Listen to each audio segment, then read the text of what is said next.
Good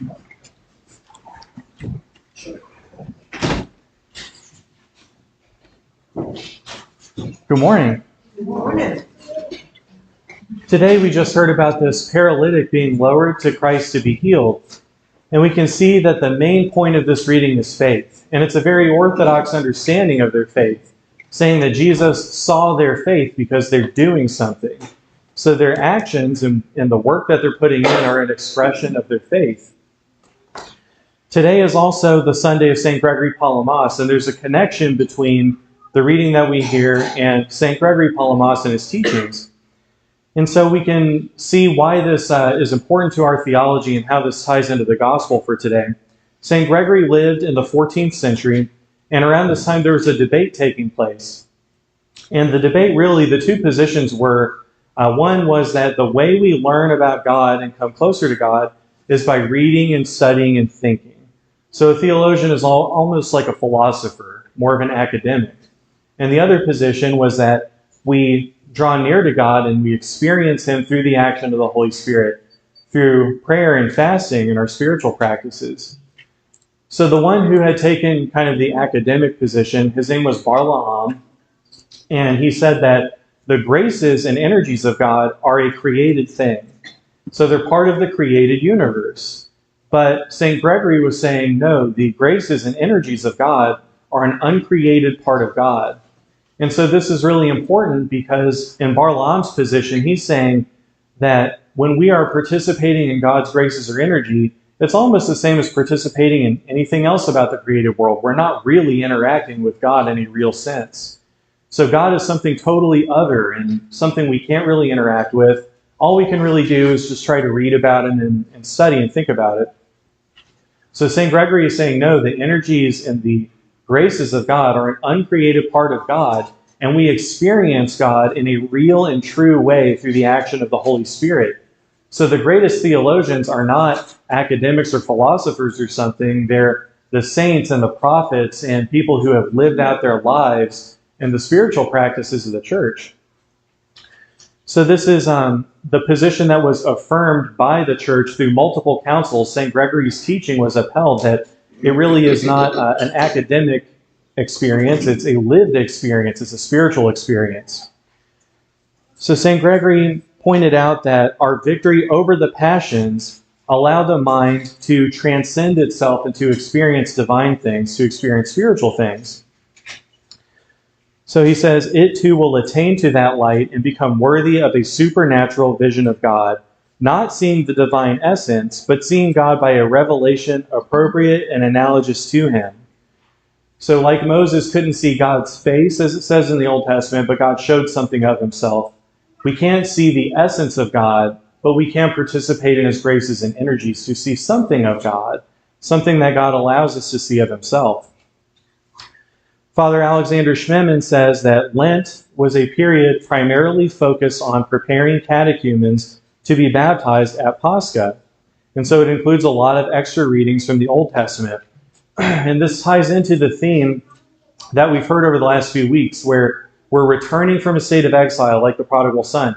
And so each reading had its theme, where first we heard about Zacchaeus having the desire to approach God, and then we have the Pharisee and the publican, where we're learning about we have to do that with humility.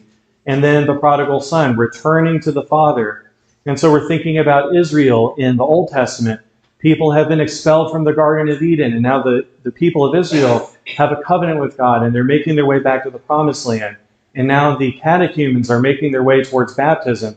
So all of these things tie together. There are all these shared themes through the season of Lent that all really relates to all of us approaching God as we move through this season.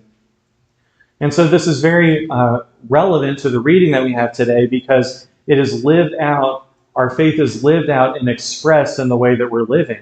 So Lent gives us this opportunity. It gives us the extra services, the prayer and the fasting, that we're able to live out our faith so that we can draw closer to God. So that's the reason that we think about St. Gregory Palamas today, is as we're doing that, as we're experiencing the season of Lent, this is our opportunity to interact with the uncreated God. This is something that was not possible in the Old Testament and the prophetic period, but now through the action of the Holy Spirit, And through the sacraments of the church, that's a path that's open to all of us as Christians. And so it's a question of what we make of it. Now, we don't see a lot of it on Saturday and Sunday. And this was something we actually were just talking about this in the men's Bible study recently. Why is that? In Go Arch, you come in, the priest is wearing brighter colors, not purple, and the altar table has gold. So it doesn't change a lot during Lent. Okay, so this relates to two different kinds of time that are spoken about in the church, where there's chronos and kairos. So chronos is like the sort of linear, worldly time that's passing, but kairos is a sort of time outside of time, kind of God's time. Saturday was never changed from being the Sabbath. So Saturday is still the Sabbath, but Sunday is the Lord's Day. The Fathers refer to it as the 8th day. And so Father Alexander Schmemann talks about this a little bit. He says, Saturday is not a fast, but a feast, for God himself instituted it as a feast. And God blessed the 7th day and sanctified it, because that in it he had rested from all his work which God created and made, from Genesis. No one can undo or abolish that which God has ordered. It is true that many Christians think that the divine institution of the Sabbath has simply been transferred to Sunday, which thus became the Christian day of rest or Sabbath. Nothing in scriptures or tradition can substantiate this. On the contrary, the numbering of Sunday for the Fathers and the entire early tradition as the 1st or 8th day stresses its difference from and a certain opposition to Saturday, which forever remains the 7th day, the day blessed and sanctified by God. So these 2 days are special in our week, the Sabbath on Saturday and the Lord's Day on Sunday, the 8th day, the new day that Christ has brought us into at his resurrection. And so on these days, that sort of takes precedence over the Lenten feel of things a little bit. It's still more resurrectional. That's why we have a liturgy, but during the rest of the week we don't. All that to say, as we're on this journey of Lent, and we're looking to participate in God's graces, we're making our way back to Christ, if we really want to experience the fullness of that, we need to make an effort to attend the Lenten services as well, particularly the pre-sanctified liturgy on Wednesdays.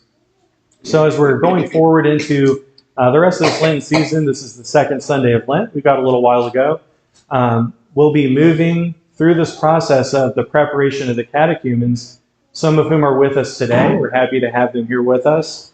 And then also for all of us approaching Christ and hopefully experiencing this season of Lent, not just as a fast from food, but as a fast from sin. As the Triodian tells us through all the hymns, the fasting from the food is just a means to an end. It's to remind us, really, that we're fasting from the passions, from the sins that we struggle with in our life.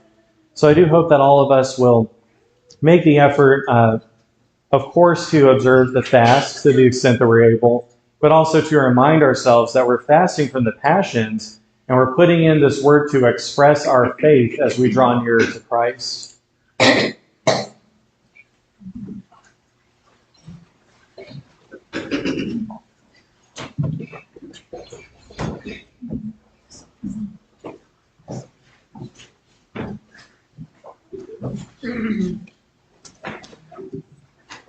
Oh,